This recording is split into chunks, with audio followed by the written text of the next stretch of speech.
10 modular kitchen के ऐसे item जो हर कोई आपको सजेस्ट कर रहा है लेकिन वो टोटल वेस्ट ऑफ मनी है। दोस्तों, चाहे वो शॉपकीपर हो, चाहे कारपेंटर हो, इवन सोशल मीडिया भी उन आइटम को पीछे पड़ा हुआ लगाने की कि भाई ये आइटम तो जरूर आपके किचन में बनना चाहिए। और जब हम मॉड्यूलर किचन बना रहे हैं तो हम भी जब शॉप पे जा रहे हैं, शॉपकीपर सजेस्ट कर रहा है तो हम लेके आ रहे हैं, उसको यूज़ कर रहे हैं। लेकिन दोस्तों, जब मैंने एक्सपीरियंस पूछा, मतलब कि हम लगभग 2000 से प्लस किचन ऑनलाइन डिज़ाइन करते हैं हर साल और लगभग 100 के आसपास एग्जीक्यूट करते हैं, तो मेरे को पता लग रहा है कि इनका फीडबैक उतना अच्छा नहीं है, ये उतने प्रैक्टिकल और फंक्शनल नहीं है। स्पेशली अगर अपने किचन को मिडिल क्लास बजट में प्लान करें तो ये आपके लिए बिल्कुल भी यूज़फुल नहीं है। तो दोस्तों, आज का वीडियो हम लेके आए हैं 10 ऐसे आइटम्स के बारे में। अगर आप मॉड्यूलर किचन प्लान करें तो इस वीडियो को मिस बिल्कुल मत कीजिएगा। आइए दोस्तों, वीडियो को शुरू करते हैं। सबसे पहला आइटम है दोस्तों, एक कॉर्नर में लगने वाला एस कराउजल। दोस्तों, उसको स्विंग कॉर्नर भी बोला जाता है। जनरली हम देखेंगे कि काफ़ी दिखने में अट्रैक्टिव लगता है, लेकिन ये वाला जो कॉर्नर है दोस्तों, उसके साथ में 3 छोटे छोटे इशू हैं।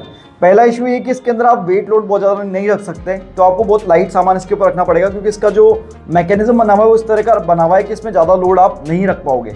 दूसरा दोस्तों, इसके अंदर काफ़ी सारा स्पेस आपका वेस्ट होता है। और तीसरा सबसे बड़ा पॉइंट ये कि टाइम के साथ में इसका सॉफ्ट क्लोज जो मैकेनिज्म है, मतलब जनरली जो वर्क करता है वो कैसे करता है, इसको जब आप पुश करोगे तो आराम से जाकर के अंदर बंद होगा।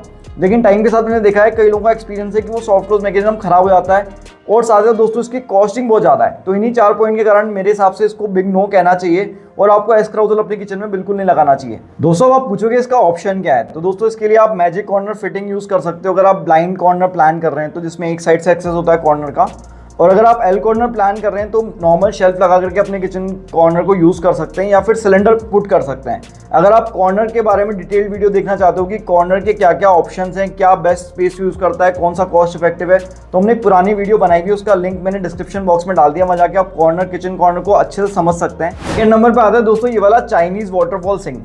दोस्तों, ये वाला जो आइटम है ये भी एक वेस्टफुल ऑफ मनी है। मैंने अक्सर देखा है कि इसके अंदर जो अच्छे प्रीमियम ब्रांड है उनके अलावा जितने भी आ रहे हैं, जो सस्ते वाले आ रहे हैं, 6000 से लेकर के 7-8 हज़ार रुपये की रेंज में आपको मिल रहे हैं मार्केट में, अगर आप इनको लेके आ रहे हो तो इसके अंदर काफ़ी सारे इश्यूज़ आ रहे हैं। पहला इशू आ रहा है कि इसके अंदर जो बिल्ट इन क्वालिटी है प्रोडक्ट की वो काफ़ी ख़राब है। मतलब जो आपके अटैचमेंट इसके साथ आ रहे हैं, चाहे वो शावर पैनल आ रहा हो, चाहे वो वाटरफॉल वाला आ रहा हो, या फिर आपका जो कप को धोने का जो अटैचमेंट है वो आ रहा हो, सबकी क्वालिटी इतनी ख़राब है कि वो कुछ ही टाइम में ब्रेक डाउन होते जा रहे हैं। दूसरी बात ये कि जो वाटरफॉल सिंक है उसके अंदर आपको प्रेशर काफ़ी अच्छा चाहिए, मतलब ओवरहेड टैंक का आपका 3-4 फ्लोर ऊपर रखा होना चाहिए, तभी प्रेशर बिल्ड होगा, तभी उसके सारे फंक्शन काम करेंगे। अदरवाइज फंक्शन बिल्कुल काम नहीं करते और आपका जो सिंक एक सिर्फ मॉडल बन के रह जाता है। तो ऐसे में वाटरफॉल सिंक को आपको अवॉइड करना चाहिए, ये वेस्टफुल ऑफ मनी है। इसकी जगह आप नॉर्मल स्टेनलेस स्टील के सिंक बाय कीजिए, वो ज़्यादा यूजफुल रहते हैं। इसके अंदर आपको कौन से वाले स्टील सिंक बाय करने, इसके बारे में अगर आप डिटेल में समझना चाहते हो तो हमारा एक वीडियो है जिसके अंदर हमने सिंक को डिटेल में समझाया हुआ है कि सिंक क्या टाइप के होते हैं, कौन से साइज़ के आते हैं। उसका लिंक मैं डिस्क्रिप्शन बॉक्स में डाल दूंगा, आपको आई बटन में नजर आ रहा है, वहाँ जाके आप समझ सकते हैं। बाकी आज का मेरा पॉइंट ये है कि वाटरफॉल सिंक को आप अवॉइड करें तो बेटर रहेगा। दोस्तों, नेक्स्ट आइटम जो मैं आपको दिखा रहा हूँ इसको बोलते हैं GTPT रैक। हालांकि ये पिछले 3-4 साल में लगभग 80% ऑफ द किचन मेकर ने यूज़ करी है कहीं ना कहीं अपने किचन में। सिंक के ऊपर इसको यूज़ किया जाता है ताकि जो बर्तन धुल के आपके आए हैं उनको इसके अंदर रख सकें, जैसे प्लेट हो गया और ग्लास हो गया। अब मैं आपको क्यों बोल रहा हूँ कि ये वेस्टफुल ऑफ मनी, उसका एक रीज़न है। तो ऐसे में GTPT जो है उसको इस चीज़ का सोल्यूशन देके हम कहीं ना कहीं मॉड्यूलर किचन में प्रमोट किया जाता है कि भाई बर्तन धोने के बाद उसको सुखाने के लिए रखने की जगह। लेकिन मेरा क्वेश्चन ये है कि क्या उसके अंदर सारे बर्तन जो आपके किचन में काम आते हैं वो आप रख सकते हो, तो उसका आंसर है नहीं। दोस्तों, GTPT की जगह काफ़ी सारे और भी मार्केट के अंदर ऑप्शंस अवेलेबल हैं, मैं आपको स्क्रीन के ऊपर दिखा रहा हूँ। इनमें भी काफ़ी सारी यूटिलिटी और फंक्शनलिटी रहती है, तो आप अपनी यूजफुलनेस के हिसाब से चूज़ करें। सिर्फ इसलिए GTPT को ना लगाएं कि कारपेंटर बोल रहा है, कॉन्ट्रैक्टर बोल रहा है, या फिर आपका मॉड्यूलर किचन मेकर बोल रहा है। जब वेस्टफुल ऑफ मनी वाले आइटम को बात कर रहे हैं तो कोरियन काउंटर टॉप को नहीं भूल सकते। दोस्तों, कोरियन काउंटर टॉप एक प्रीमियम दिखने वाला काउंटर टॉप मटेरियल है जो कि काफ़ी लोग प्रमोट करते हैं इंस्टाग्राम के ऊपर, पिंटरेस्ट के ऊपर। लेकिन मैं आपको बोलना चाहूँगा कि बिल्कुल वेस्टेज ऑफ मनी है। एक तो सबसे पहली बात, ये 700 रुपये स्क्वायर फीट पड़ जाता है कंप्लीट होने के बाद में, बफिंग वफिंग सब मिला के, इंस्टॉलेशन मिला के। दूसरी इसके अंदर जो इंपॉर्टेंट बात है वो ये कि इसके अंदर स्क्रैचेस बहुत जल्दी आ जाते हैं। अगर आप कोई भी गर्म बर्तन इसके ऊपर रख दो तो काउंटर टॉप के ऊपर निशान पड़ जाएगा। तो ऐसे में इंडियन किचन काउंटर टॉप के लिए बिल्कुल भी सूटेबल मटेरियल नहीं है। इसके और भी काफ़ी सारे एप्लीकेशन है जहाँ पे प्रोडक्ट काफ़ी अच्छा काम करता है, लेकिन काउंटर टॉप के लिए आपको इसको बिग नो कहना चाहिए, काउंटर टॉप में अवॉइड करना चाहिए। इसके जगह पे आप स्टडी ग्रेनाइट यूज़ कर सकते हैं, क्वार्ट्ज यूज़ कर सकते हैं, या फिर आप फुल बॉडी टाइल भी कहीं ना कहीं यूज़ कर सकते हैं। अगर आप समझना चाहते हैं कि किचन काउंटर टॉप के लिए बेस्ट मटेरियल कौन सा है तो हमारा ये वाला वीडियो आप जरूर देख लेना ताकि अपना राइट डिसीजन बना पाओ। 5th नंबर पे आता है दोस्तों इस तरह के फैंसी लिफ्टअप मैकेनिज्म्स। इसके अंदर बाईफोल्ड लिफ्टअप्स भी आते हैं और सिंगल फोल्ड लिफ्टअप्स भी आते हैं। दोस्तों इस तरह के लिफ्टअप मैकेनिज्म में मेरे को जनरली जो इशू सुनने को मिलता है वो होता है कि बहुत जल्दी जा रहे हैं, ऊपर जा रहे हैं, या बहुत धीरे धीरे बंद हो रहे हैं, या बंद पूरा प्रॉपर्ली नहीं हो रहे हैं। ऐसे काफ़ी सारे टेक्निकल इश्यूज़ के साथ में आते हैं, यूजर्स के साथ में कस्टमर का फीडबैक इसका अच्छा नहीं है।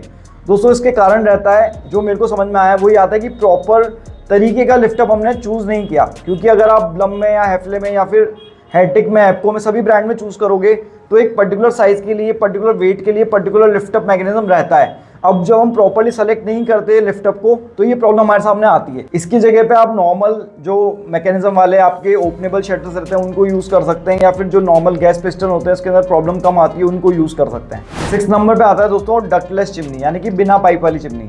दोस्तों किचन में चिमनी यूज़ की जाती है ताकि जो भी हम जब कुकिंग कर रहे हैं तो जो गैसेस प्रोड्यूस होती है या जो चिकनाई रहती है वो आपकी पाइप के थ्रू बाहर निकल जाए जब हम चिमनी यूज़ कर रहे हैं उस समय पे। लेकिन अगर आपके यहाँ पाइप बाहर निकालने की जगह नहीं है, उस केस में कंपनी आपको डक्टलेस चिमनी का ऑप्शन देती है, जिसके अंदर चारकोल फिल्टर लगा होता है, जो कि क्या करता है कि चिकनाई और जो गंदगी है उसको सक कर लेता है। चारकोल फिल्टर उसके अंदर एब्जॉर्ब कर लेता है और क्लीन एयर को रिसर्कुलेट कर देता है किचन के अंदर ही। तो ये ऑप्शन बनाया था कंपनी ने सिर्फ उस लिए जब आपके यहाँ पे पाइप आउटलेट देने का ऑप्शन नहीं है, मतलब आप कहीं पे भी ऐसी जगह नहीं आ रही कि आप पाइप को बाहर निकाल सकें, मतलब बाहर का रास्ता दे सकें। जनरली मान लीजिए आपका मकान चारों तरफ से पैक है, चारों तरफ आपके दूसरे मकान आ रहे हैं, तो आपके लिए कंडीशन एप्लीकेबल रहती है। लेकिन दोस्तों मैंने कई बार देखा है कि शोरूम ओनर की बातों में आके या फिर कई बार जो ऑनलाइन देख के हम डक्टलेस चिमनी बाय कर लेते हैं। इवन जब हमारे यहाँ पे जगह आउटलेट निकालने की, तो आपको इस चीज़ को अवॉइड करना चाहिए, क्योंकि जो डक्टलेस चिमनी है वो काफ़ी एक्सपेंसिव पड़ती है। इसके अंदर चारकोल फिल्टर को बार बार चेंज करना होता है और साथ ही साथ ये उतना ज़्यादा इफेक्टिव भी नहीं होती। इसलिए आपको हमेशा डक्टेड वाली चिमनी प्लान करनी चाहिए, इसके अंदर पाइप रहता है। अगर आपके ऐसी कंडीशन नहीं है कि पाइप नहीं निकल सकता, तभी आपको इस ऑप्शन पे जाना चाहिए, अदरवाइज इसको अवॉइड करना चाहिए। 7 नंबर पे आती है दोस्तों टेक्सचर्ड वाली वॉल टाइल्स। दोस्तों बैकस्प्लैश वाला जो एरिया रहता है किचन का, यहाँ पे जनरली टाइल पुट की जाती है। ऐसे में यहाँ पे अगर आप टेक्सचर वाली वॉल टाइल पुट कर दोगे तो उसके अंदर चिकनाई और गंदगी जमा होगी, जिसको क्लीन करना काफ़ी टिपिकल होगा। इसलिए आपको हमेशा टेक्सचर वाली वॉल टाइल को अपनी किचन में नहीं लगाना चाहिए। उसकी जगह आपको मैट या ग्लॉस फिनिश की प्लेन टाइल्स ऑप्ट करनी चाहिए, जो कि क्लीन और मेंटेन करने में ईजी रहे। 8 नंबर पर आता है दोस्तों बिल्ट इन हॉब। काफ़ी सारे इंडियन किचन ओनर्स ने बिल्ट इन हॉब को प्रेफर किया है, यूज़ किया है, और उन्हीं के मेरे को फीडबैक मिले जो मैं आपको आज बता रहा हूँ। पहली चीज़ दोस्तों, बिल्ट इन हॉब के अंदर प्रॉब्लम ये इसकी फ्लेम काफ़ी कम होती है, क्योंकि इसके अंदर जनरली यूरोपियन बर्नर लगे होते हैं, तो ऐसे में इंडियन कुकिंग के हिसाब से सूटेबल नहीं है। दूसरा, इसके अंदर प्रॉब्लम आती है इसको रिपेयर और मेंटेनेंस कराने की, क्योंकि जब भी इसके अंदर कोई प्रॉब्लम आती है तो उसको रिपेयर करना काफ़ी कॉस्टली भी रहता है और काफ़ी टीडियस रहता है, क्योंकि इसके अंदर अच्छे जो रिपेयर करने वाले बंदे वो अवेलेबल नहीं हो पाते, कंपनी वाले बंदे टाइम लगाते हैं। तीसरा, इसके अंदर प्रॉब्लम आती है अगर आपका हॉब मान लीजिए बाई चांस बिल्कुल ख़राब हो गया तो उसको चेंज करना मुश्किल है, क्योंकि ये हॉब लगाया जाता है काउंटर स्लैब के अंदर कटिंग करके।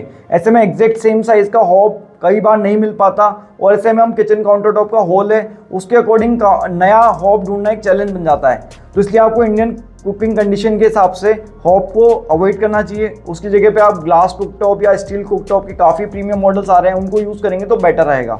दोस्तों 9 नंबर पे आती है इस तरह की tall unit with built in oven and built in microwave. दोस्तों मैंने जनरली देखा है कि कई बार हम सिर्फ डिज़ाइनिंग पर्पज से ही इस तरह की tall unit with microwave and oven use कर लेते हैं। हमारे डिज़ाइनर ने सजेस्ट किया है, मॉड्यूलर किचन मेकर ने सजेस्ट किया कि आप इस तरह की यूनिट लगवाइए, हम उसकी इंपॉर्टेंस या फंक्शनलिटी को नहीं समझते। दोस्तों इस तरह के जो बिल्ट इन अप्लायंसेज रहते हैं, अवन और माइक्रोवेव, जनरली तब काम आते हैं जब आप बहुत ज़्यादा बेकिंग करते हैं अपने यहाँ पे। अगर आप normal Indian middle class family की बात करें तो मैंने देखा 90% लोगों के लिए यूजफुल प्रोडक्ट नहीं है, लेकिन फिर भी काफ़ी सारे लोग इस ट्रैप में फंस के इस यूनिट को बनवा लेते हैं, जो कि लगभग 1 लाख रुपए की एक यूनिट पड़ती है, क्योंकि इसके अंदर appliances built in oven, built in microwave plus wooden का कॉस्ट मिला दो तो 1 लाख रुपए खर्च हो जाते हैं। ऐसे में आप इस कॉस्टली मिस्टेक को अवॉइड कर सकते हैं और अपने किचन को इस ट्रैप से बचा सकते हैं। और इसकी जगह पे आप अपने किचन में नॉर्मल माइक्रोवेव ओटीजी काम में ले सकते हैं, जो कि जनरली ज़्यादा यूजफुल रहता है। दोस्तों 10th नंबर पे आइटम आता है पीवीसी लैमिनेट। दोस्तों जो किचन का फ्रंट पैनल होता है, शटर पार्ट होता है, उसको बनाने के लिए जनरली पीवीसी लैमिनेट कई लोग मेरे से पूछते हैं कि लगाएं कि नहीं लगाएं।